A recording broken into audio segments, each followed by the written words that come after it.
Well, dogs will bite and dogs will fight and dogs will bark all night. Hey, YouTube world. Thanks for dropping in. It's Kirkpatrick here with another little story. Guess what it's about? Dogs. Yeah. That doggone it. I've been in the pest control business going on 19 years, and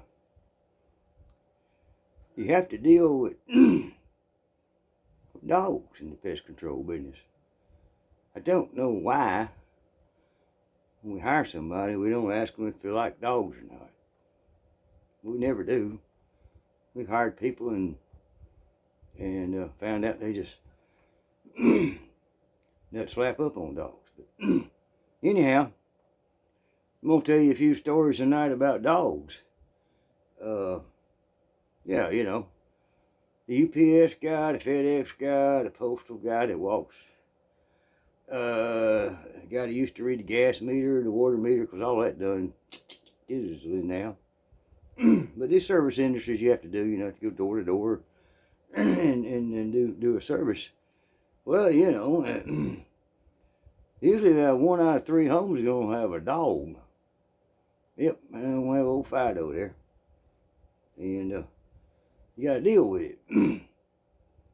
So I'm gonna tell you a few stories about dealing with dogs. And I was running a route, going house to house, you know, doing things. I remember, as I've set up progressed in the pest control business, because of my demeanor and my intelligence, I reckon I got thrown into the. I was doing the high dollar houses on the lake, okay? People that had money. And that's fine with me. I'd sell them this and that. You know, you need poly in your house. You need this. You need that. You know, I'd sell them up. I'd upsell them every time I could. You know, get the house protected. Anyway, remember one time looking at my little thing. You know, this is back when we had tickets. Nowadays, everything's on a tablet, but I got my little tickets every morning. You know, I floated through tickets. And my third stop was a house on O'Connor Drive. And that's O'Connor, named after Flannery O'Connor. Don't know if y'all know who she is. Some of y'all will. She's a writer that wrote a lot of novels about growing up in the South. Very popular anyway. Her original farm here is 192 acres, and it's protected under the National Registry. They want to build a highway through it one time. Said, nope, can't do that. Anyway, so I'm running down O'Connor Drive, and I go to this new house, and I look at the ticket. It says, go to the garage door. It'll be open, and the door's unlocked. Do what you got to do. Leave the ticket on the kitchen table. All right, I pull up, get out, get my little iconic, you know, stainless steel spray can and my flashlight. You know, anytime a bug man comes in your house and he ain't bringing a flashlight, he ain't doing his job. Anyway, I get out, got my flashlight, got my can, you know, walking toward the garage door, and it's open.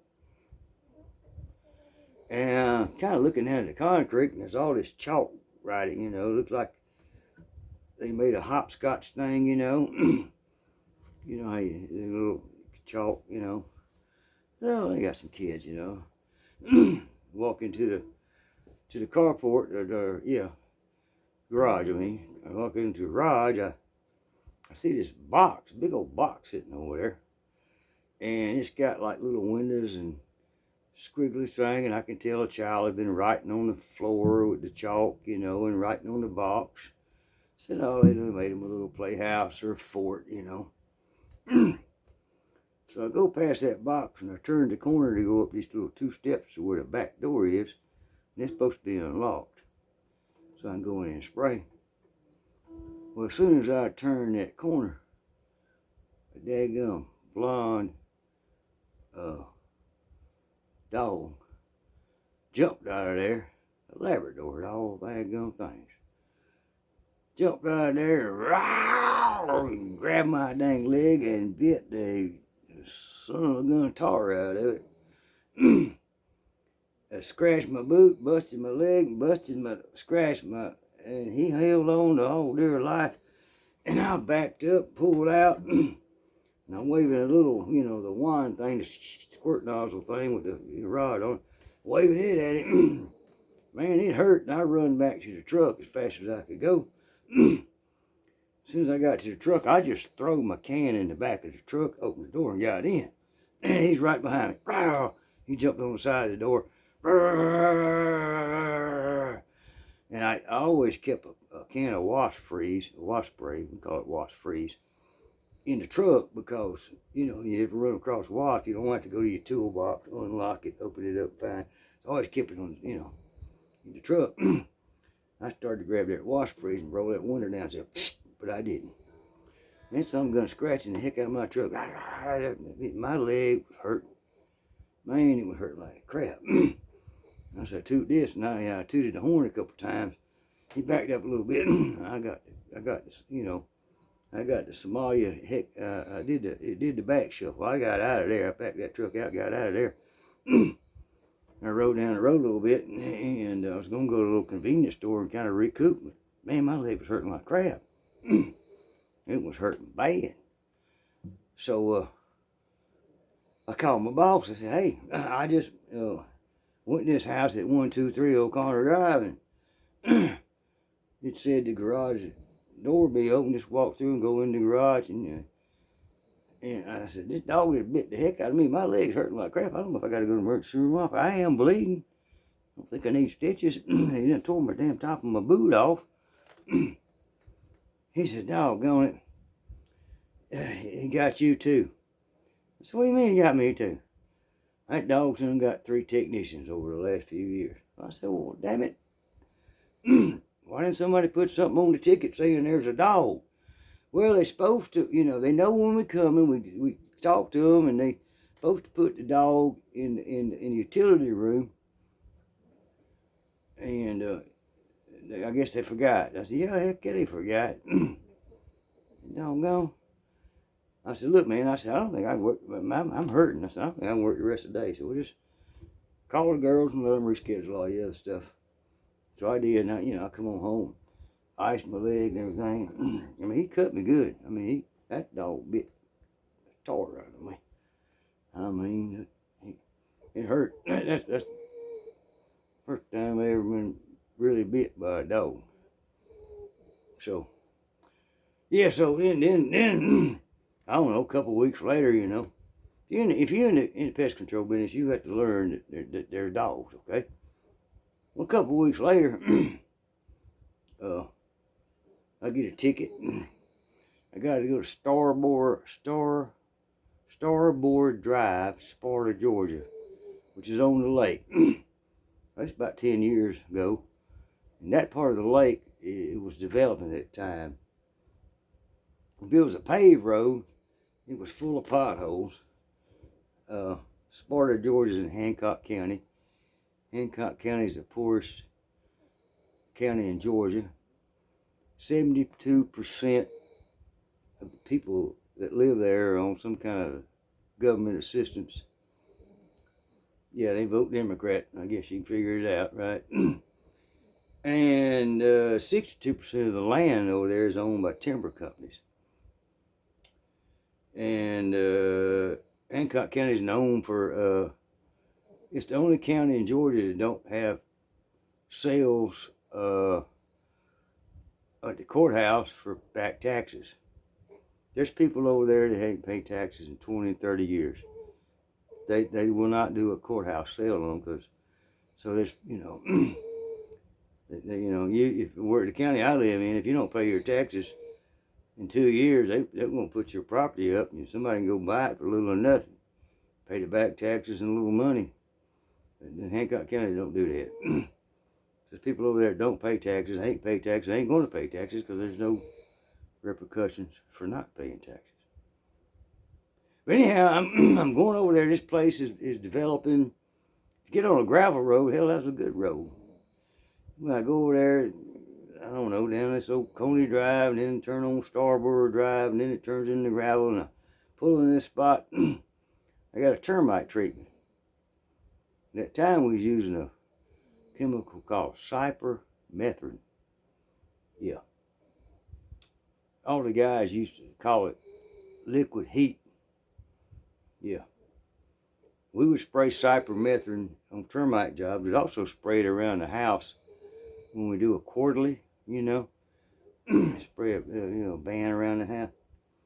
Cypermethrin stunk. It didn't stink like rotten eggs. It stunk like some kind of strange foreign chemical. I mean, it was tough.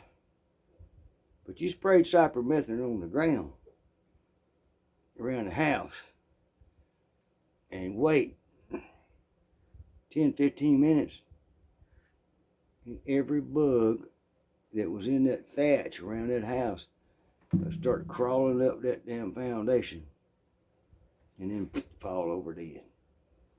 It was heat, it's hot. You sprayed it and it got on you, it burned like it burned worse than sunburn. It burned. Put all the water in the world, all the milk you wanted on it, face. Listen, it was some bad stuff. That's why they don't use it no more, I reckon. But anyhow, I was going to treat this house. And I got there, and it was a block foundation. They done graded it all. They done laid the blocks. They was up about 3 or 4 foot high. Had some piers, just getting ready to put the floor. So I had to termite treat it. So, I sprayed 4 gallons per 10 linear foot around the foundation. 4 gallons per 10 linear foot on the inside of the foundation against the blocks.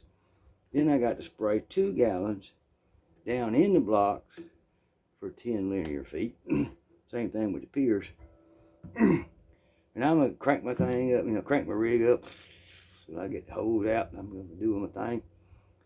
And I'm actually done the outside, and I stand on top of the blocks and I'm walking down, concrete blocks, okay? And I'm walking across top concrete blocks, shooting chemical down inside the holes in the concrete block. Doing a little bouncing act. And I look up and across the cove. This house is in a clear, this big old cove right there, and there's another house over there. I'm shooting now. I look over there and there's a black lab. He's a barking and a raising all kind of cane. And I said, well, that's cool. And I got looking, he's coming closer and closer. He come around that cove and then he started heading toward me. I just got through with doing all the blocks, so I hopped in. I was fitting to get on the inside and do the 4 gallons per 10 linear foot on the inside. And he come up there, he was running and he was barking, he was meaning, and I'm like, I'm gunning, and he got about, he was mean looking. He got about 5 foot from me, and most dogs you put out a water hose, they ain't gonna have nothing to do with you. I had a water hose, high pressure, I'm spraying crap. It didn't bother this dog one bit. He was coming at my butt. They got about 5 foot from me, and it was either me or him. So,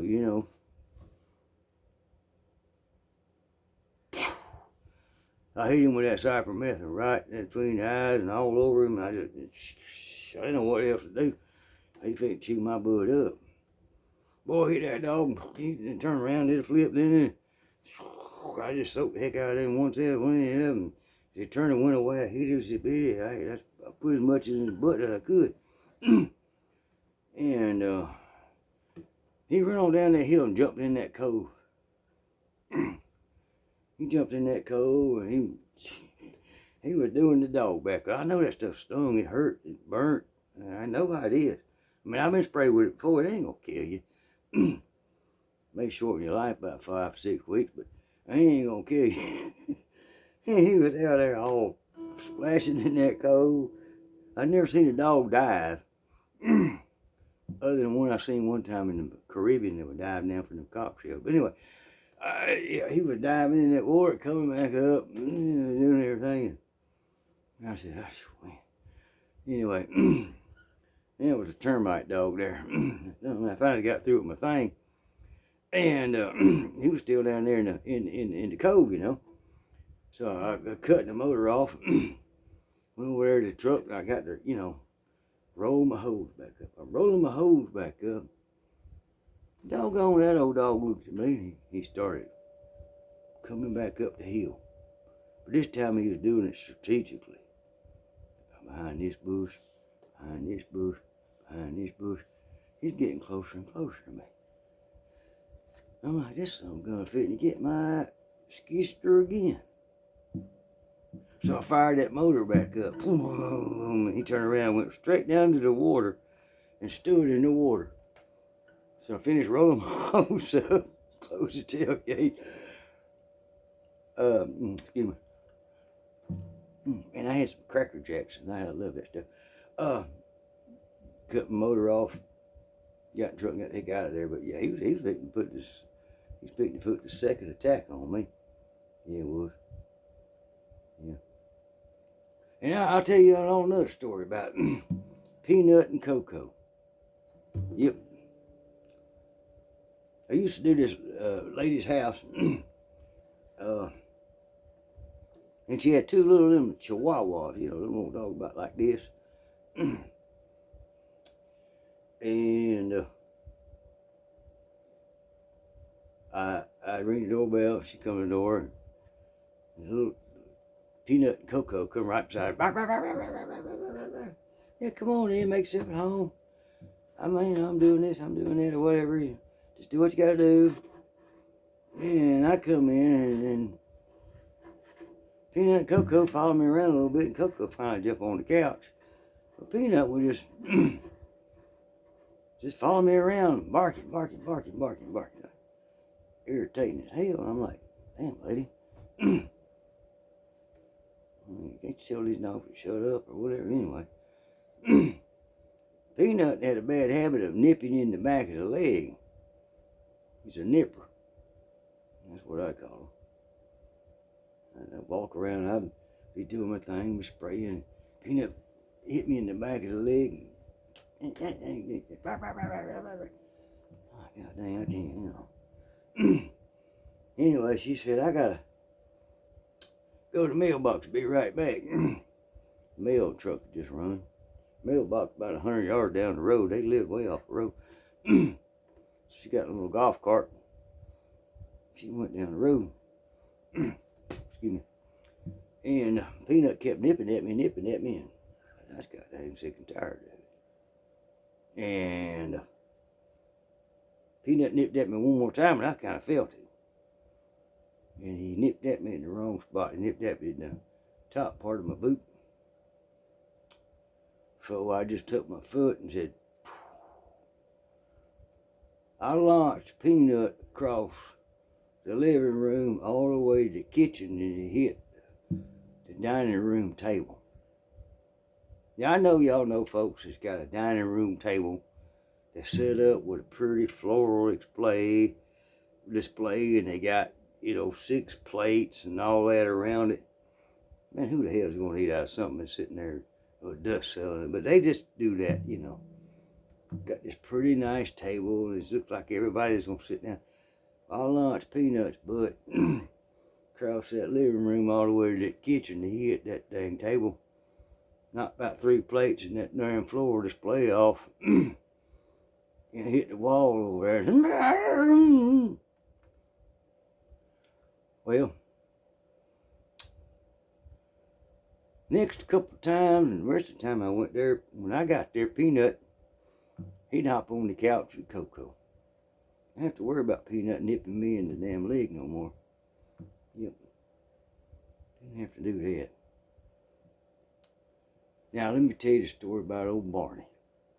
Doggone Barney. That doggone dog, man, he almost cost me my dang job. I had a ticket, you know, and it said,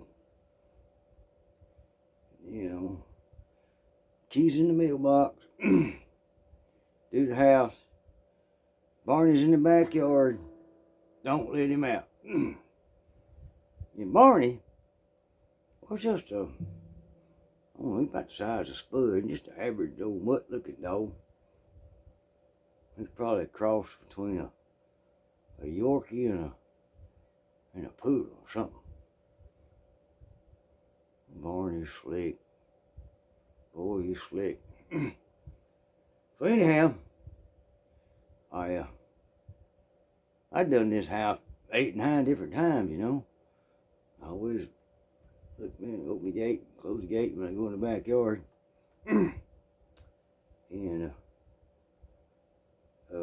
And what about Barney? Well, this one particular day, I messed up. I thought I was going to be slick. I did the outside of the house with the, you know, spray the outside, and then I went inside the house, and then I went out the back door. So I ain't got to open the gate, so I ain't got to worry about Barney. So I went out the back door and did a few things. And I said, well, there was some ant hills in the backyard. I said, well, I got to get the big gun out. So Barney was nice and friendly and everything in there. So I said, I better go.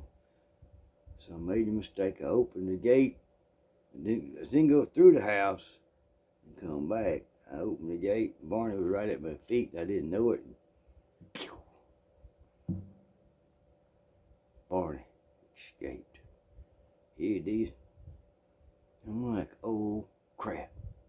So all things stop. All things go to get Barney. Now, if you've been in the bug business any time at all, you're going to have some dog treats on your truck. And you know what dog treats work and what dog treats don't. So, you know, Barney, he scampers down and he runs over to the neighbor's house. He's running around there smelling and pissing on Barney the bell. He's pissing on every tree he could find. So, hey, Barney, I'm trying to call him back. He ain't paying me no attention in the world. He don't give a rip. This is the first time he's been out the house, out the yard, and I don't know when, so he's laying down his territory. So I get some treats out, and I go try to get him. I kind of get his attention, you know. So I chuck him a little treat, and he grabs it and runs off with it. So, okay, we're getting somewhere here, you know. So I try to get him again, and I try to catch him. He runs dang one of them culvert pipes, you know. Big old culvert pipe that goes across the driveway. He goes down halfway and stops. Come on, Barney. I got you a treat. Come on, darling. Yeah. Barney just pisses on the side of the pipe. You. Man, I got to get this dog. So I said, well, wait a minute. I said, have got him contained a little bit. So I throw him a treat into the pipe, you know. He got it, you know he's safe. So, figuring out what to do, I looked over and there was a piece of old board, I don't know, come off something. So I went over and picked it up, and I went to the opposite side of the pipe and I blocked it. So I got me, Barney can't go out that way. The way Barney can go is toward me. So I hit Barney. I throw him another little treat, but I don't throw it quite to him. I throw it about halfway between me and him. So he goes up. Yeah, okay, all right. He's a little treat. Throw him another one. Just a few feet from me, so he comes up and get it. So I put another one out in my hand and throw it just a few feet. I'm fitting to grab Barney's butt, you know. But I tried to grab Barney's butt and I missed him. He went all the way over here and knocked the board down and got out. Yeah, he did. Dogs. Ah, dang, he's running off through the neighborhood again. I'm like, God dang. And look, I mean, not luck, but as fate would have it, here comes the homeowner driving home. My truck's parked in his driveway. I'm 2 houses down chasing Barney. He gets out and, what the hell going on? I said, went up there. Barney, I got out. I'm sorry, man. He put the move on me. Don't worry about it. You pull that little dog whistle. You know them whistles you blow and you can't hear? He said, Barney come running right up there. Jumped up in his chest. So I appreciate you, you know, just not leaving Barney out. I said, man, I've been fighting this freaking dog for almost an hour. He said, yeah, he's smart, ain't he? I said, he put the move on me, man. Telling you what. He put the move on me. There's another house I used to do on that same road.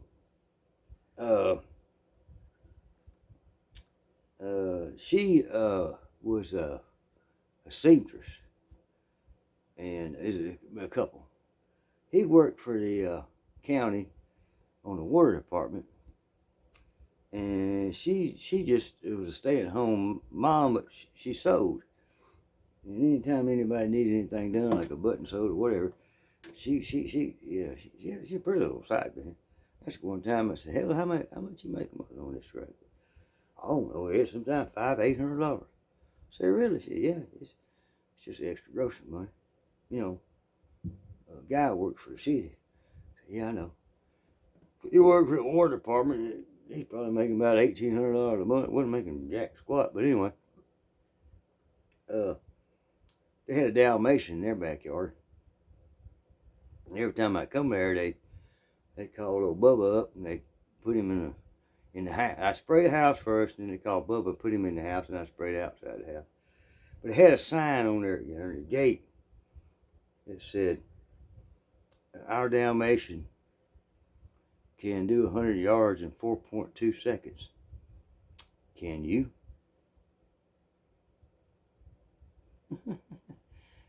Yeah. My dog can do 100 yards in 4.2 seconds. Can you? He never had anything stolen. Never had anything going on. Anyhow. Alright, that's the dogs, you know. I thought I'd just throw that out there tonight and let y'all know I'm on the way to Alabama in the morning. We'll see what happens if Pedals at the pass. All dogs, they bite. They live their life.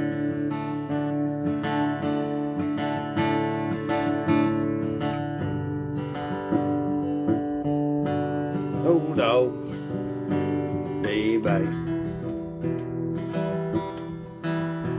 They fuss, they feud, they fight. It's Kirkpatrick. Wish you kept sacred on YouTube. Thanks for dropping in. God bless you. Walk in Jesus. And adios, my friends.